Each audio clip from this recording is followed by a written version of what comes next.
Assalamualaikum warahmatullahi wabarakatuh. Bismillah, walhamdulillah, wassalatu wassalamu ala rasulillah wa ala alihi wa sahbihi wa man walah. Thayyib, ahlan wa sahlan, marhaban bikum jami'an. Kepada adik-adik santri yang akan mempelajari mata pelajaran An-Nahwu, atau kita melanjutkan pelajaran materi Nahwu kita yang mungkin belum kita selesaikan di pertemuan-pertemuan sebelumnya ketika kalian berada di kelas 9. Terakhir kalian mempelajari tentang materi ismu kana atau kana wa akhawatuha yang ada dalam beberapa poin, diantaranya pengertian kana wa akhawatuha itu sendiri, kemudian contoh-contohnya, setelah itu akhawatu kana, kemudian bagian dari ismu kana yang terdiri dari dua bagian, yaitu dhahir dan dhamir. Kemudian kana juga terbagi menjadi dua, yaitu bagian pertama kana nakisah dan bagian yang kedua kana tammah. Baik, nanti silahkan dimurajaah kembali materi yang pernah kalian pelajari dan beberapa latihan-latihan yang dulu sudah sempat kalian kerjakan. Materi kita kali ini terkait dengan inna wa akhawatuha, dengan isim inna dan kelompok-kelompoknya atau saudara-saudaranya. Di kitab PDF Ustadz di halaman 46. Thayyib, nabda. Inna wa akhawatuha. Inna wa akhawatuha tadkhulu 'ala al-mubtada wal khabar fatansibul mubtada wa yusamma ismaha wa tarfa'ul khabara wa yusamma khabaruha. Isim inna wa akhawatuha dan saudara-saudaranya itu masuk ke mubtada dan khabar, maka fatansibul mubtada, maka dia menasabkan mubtada atau dia menjadikan adanya isim inna itu merubah mubtada menjadi dibaca nasab, wa yusamma ismaha, dan dinamakan dengan isimnya, isim inna yang awalnya itu mubtada, nanti dalam ilmu i'rab berubah menjadi isim inna. Kemudian wa tarfa'ul khabara, dia merafa'kan khabar, wa yusamma khabaruha, dan dinamakan dengan khabarnya. Berarti apa? Isim inna dan khabar inna yang awalnya dalam susunan bahasa Arab dalam jumlah ismiyah biasanya yang banyak terjadi yaitu mubtada dan khabar. Misalnya ini ada dalam contoh, misalnya Allahu azizun, Allah maha perkasa, itu masih jumlah asli terdiri dari mubtada dan al-khabar. Yang berkedudukan sebagai mubtada adalah lafdzul jalalah Allah Ta'ala, dan yang berkedudukan menjadi khabar adalah azizun, sifat Allah yang maha perkasa. Kemudian setelah masuk tadi isim inna, maka dia mengubah susunan dari i'rabnya, maka menjadi innallaha azizun. Tidak lagi namanya mubtada dan khabar, tapi namanya sesuai dengan di pengertian tadi. Innallaha menjadi isim inna, azizun menjadi khabar inna, dan seterusnya sebagaimana yang ada di dalam contoh. Kemudian Umaru adilun, Umar itu adalah orang yang adil, orang yang bijaksana. Al-mubtada Umar, adilun al-khabar. Kemudian setelah masuknya isim inna menjadi inna Umara adilun, sesungguhnya Umar itu orang yang adil atau orang yang bijaksana. Kemudian contoh yang ketiga, abuka tabibun, ayahmu adalah seorang tabib. Abuka al-mubtada, tabibun al-khabar. setelah masuknya isim inna menjadi inna abaka tabibun. Sesungguhnya ayahmu adalah seorang dokter. Karena inna di sini seringkali diartikan dengan penegasan, sesungguhnya atau bahwasannya. Contoh berikutnya, al-waladani rasibani. Dua anak itu tidak lulus. Al-waladani mubtada, rasibani al-khobar.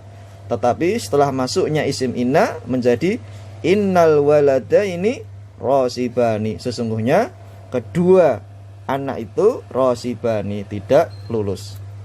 Contoh berikutnya, al-bintani nasyitotani. Kedua anak perempuan itu nasyitotani, dua-duanya rajin atau giat.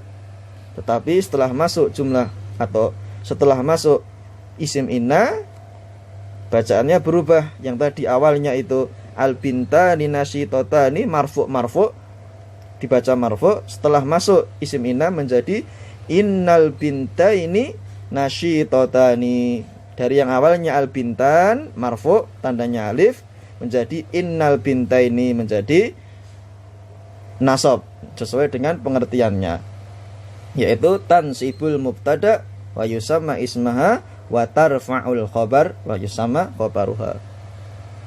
Kemudian contoh yang terakhir, al-mudarrisuna shaimun. Guru-guru itu berpuasa. Al-mudarrisun mubtada, jumlah di awal kalimat atau kalimat atau lafadz yang mengawali sebuah jumlah dalam bahasa Arab. Al-khabar yang menjelaskan atau yang memberikan kabar tentang mubtada tadi. Setelah masuk isim inna menjadi innal mudarrisina shaimun. Sesungguhnya para guru itu dalam keadaan berpuasa. Jadi yang awalnya tadi semuanya, contoh yang pertama, kedua sampai yang terakhir, asalnya jumlah biasa, i'rabnya mubtada dan khobar. Tetapi setelah masuk isim inna, i'rabnya berbeda, bukan lagi al-mubtada dan al-khobar, tetapi al-mubtada berubah menjadi isim inna dan al-khobar berubah menjadi khobaru inna. Berikutnya, akhawatu inna, saudara-saudaranya inna atau saudari-saudarinya inna. Akhawatu inna hiya, saudari-saudarinya inna, yaitu anna itu sendiri maknanya sama, inna anna sesungguhnya, bahwasannya, waka anna seolah-olah, seumpama, walakinna akan tetapi, walaita seandainya, wala'alla semoga. Kita ulang. Akhawatu inna hiya, saudari-saudarinya inna, diantaranya anna artinya sama, inna anna sesungguhnya, bahwasannya, waka anna seolah-olah, bagaikan, seperti, walakinna meskipun, akan tetapi, walaupun, walaita seandainya, wala'alla semoga. Kemudian kita ke poin yang ketiga, ismu inna. Isim inna terbagi menjadi dua. Yang pertama dhahirun dan yang kedua dhamirun. Dhahirun maknanya apa? Dulu pernah kita pelajari. Dhahir yaitu yang menunjukkan sesuatu yang diberi nama, yang menunjukkan sesuatu yang diberi nama. Tapi kalau dhamir, ma yahullu atau ma yahillu mahala ad-dhahir, yang menggantikan isim dhahir tadi, atau dalam bahasa kita disebut dengan kata ganti. Baik. Contoh yang dhahir, innallaha ghafurun. Sesungguhnya Allah itu Maha Pengampun. Contoh yang kedua, innallaha alimun. Sesungguhnya Allah itu Maha Mengetahui. Dua contoh ini termasuk dalam jenis isim inna tapi yang dhahir, ya, yang menunjukkan sesuatu yang ada namanya. Apa di sini dohirnya? Isim dohirnya yaitu lafdzul jalalah, yaitu Allah Ta'ala. Kemudian bagian yang kedua, dhamirun. Dalam bahasa kita disebut dengan kata ganti. Contohnya innahu sami'un alim. Innaha maridah. Innahu sami'un alim artinya sesungguhnya dia sami'un alim, maha mendengar lagi maha mengetahui. Hu di sini adalah dhamir, kata ganti dari siapa? Dari Allah sebagai lafdzul jalalah. Kemudian innaha maridatun, sesungguhnya dia sedang sakit. Ha di sini sebagai ganti dari seorang wanita. Sesungguhnya dia siapa? Dia wanita adalah dalam keadaan sedang sakit. Ya. Berarti simpulannya pelajaran kita kali ini terkait dengan inna wa akhawatuha. Perbedaan antara inna wa akhawatuha dengan kana wa akhawatuha itu kebalikan. Ya, kebalikan dari yang dulu pernah kita pelajari. Ini misal yang ini.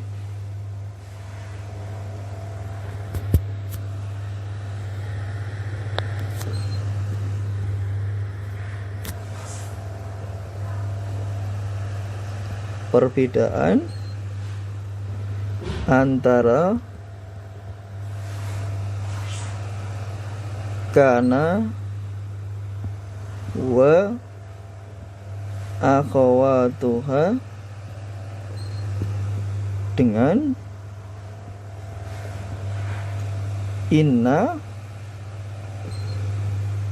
wa akhawatuha.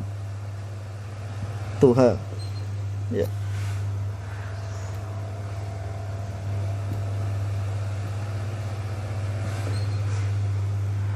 Misal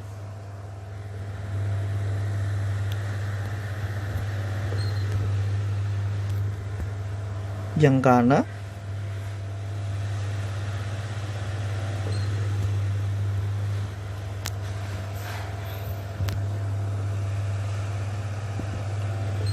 kanallahu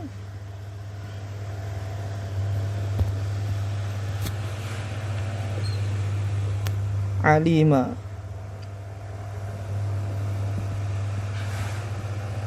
Ya.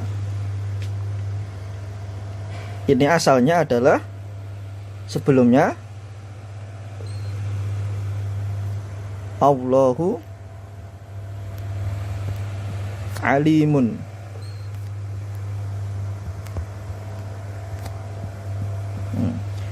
Yang Allah ini sebelum dimasuki isim kana menjadi mubtada. Kalau alim menjadi khobar. Tapi setelah masuk kana nanti berbeda. Allahu alimun, Allah itu maha mengetahui. Tapi setelah adanya kana di sini menjadi kanallahu aliman. Adalah Allah itu maha mengetahui. Allah di sini menjadi isim kana. Kemudian yang alima yang awalnya adalah khobar menjadi khobaru kana. Ya, ini berkaitan dengan kana. Sekarang kita ke yang inna. Kalau tadi kana, sekarang yang innanya. Nanti bisa kalian simpulkan apa perbedaannya.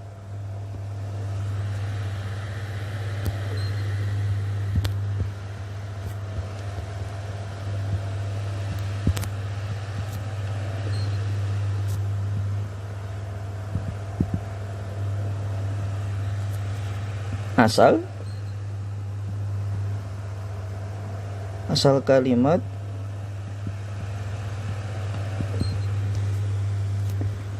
contoh ya, Allahu azizun.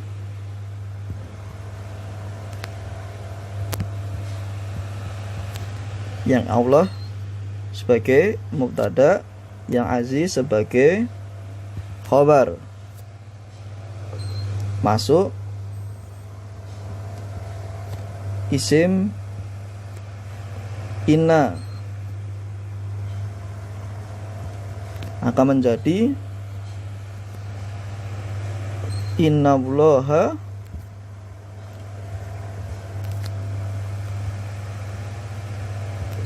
azizun.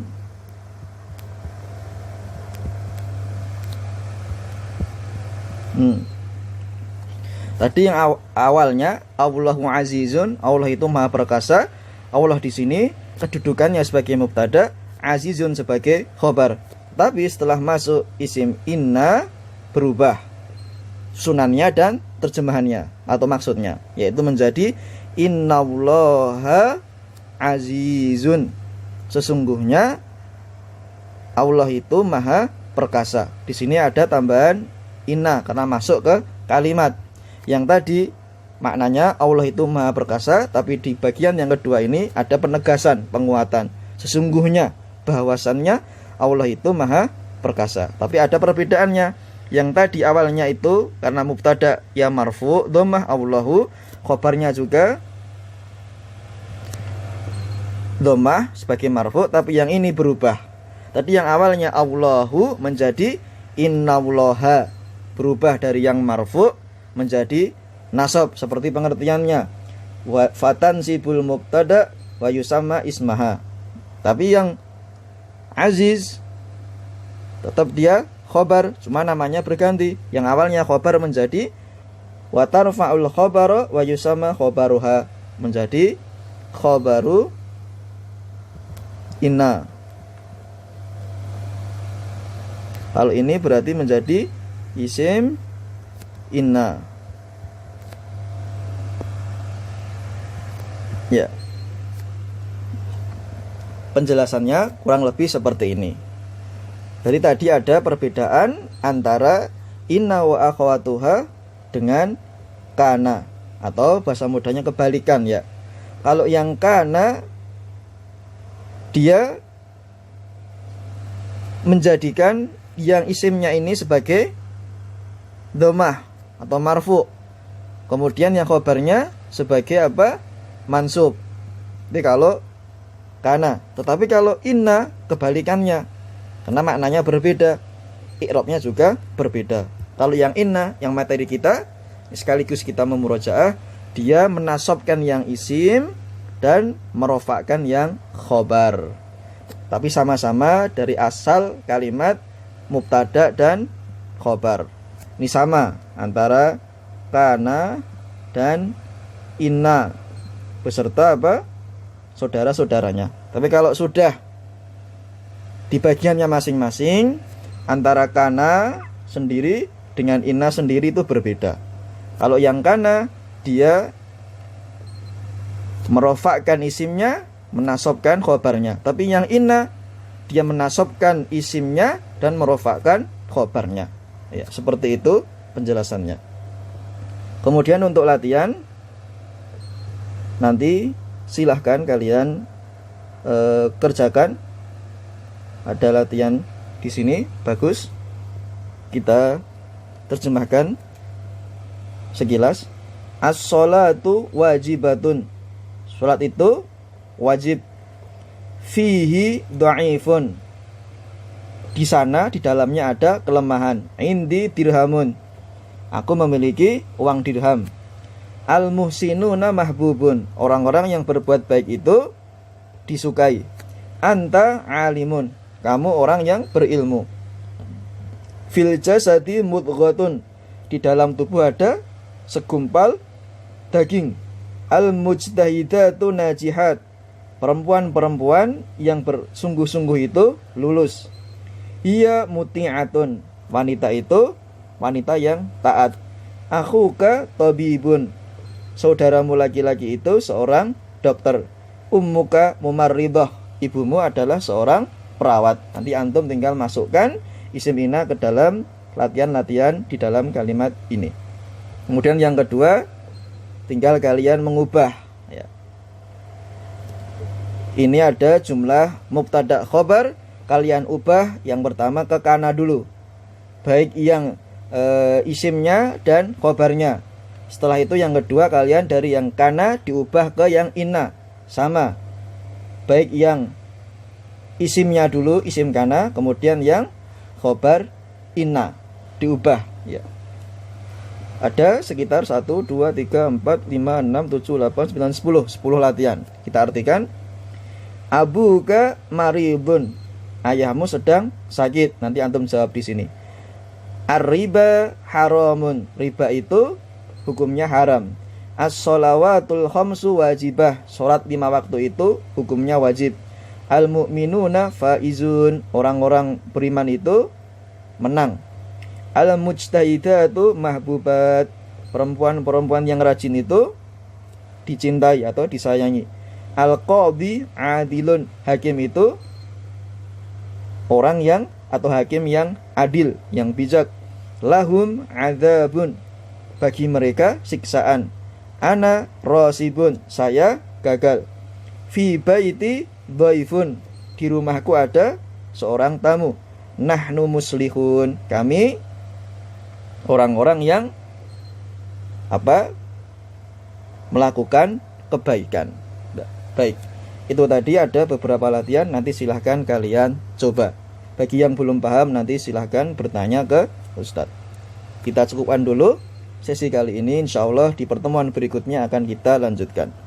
Aqulu qouli hadza, barakallahu fikum, wassalamu alaikum warahmatullahi wabarakatuh.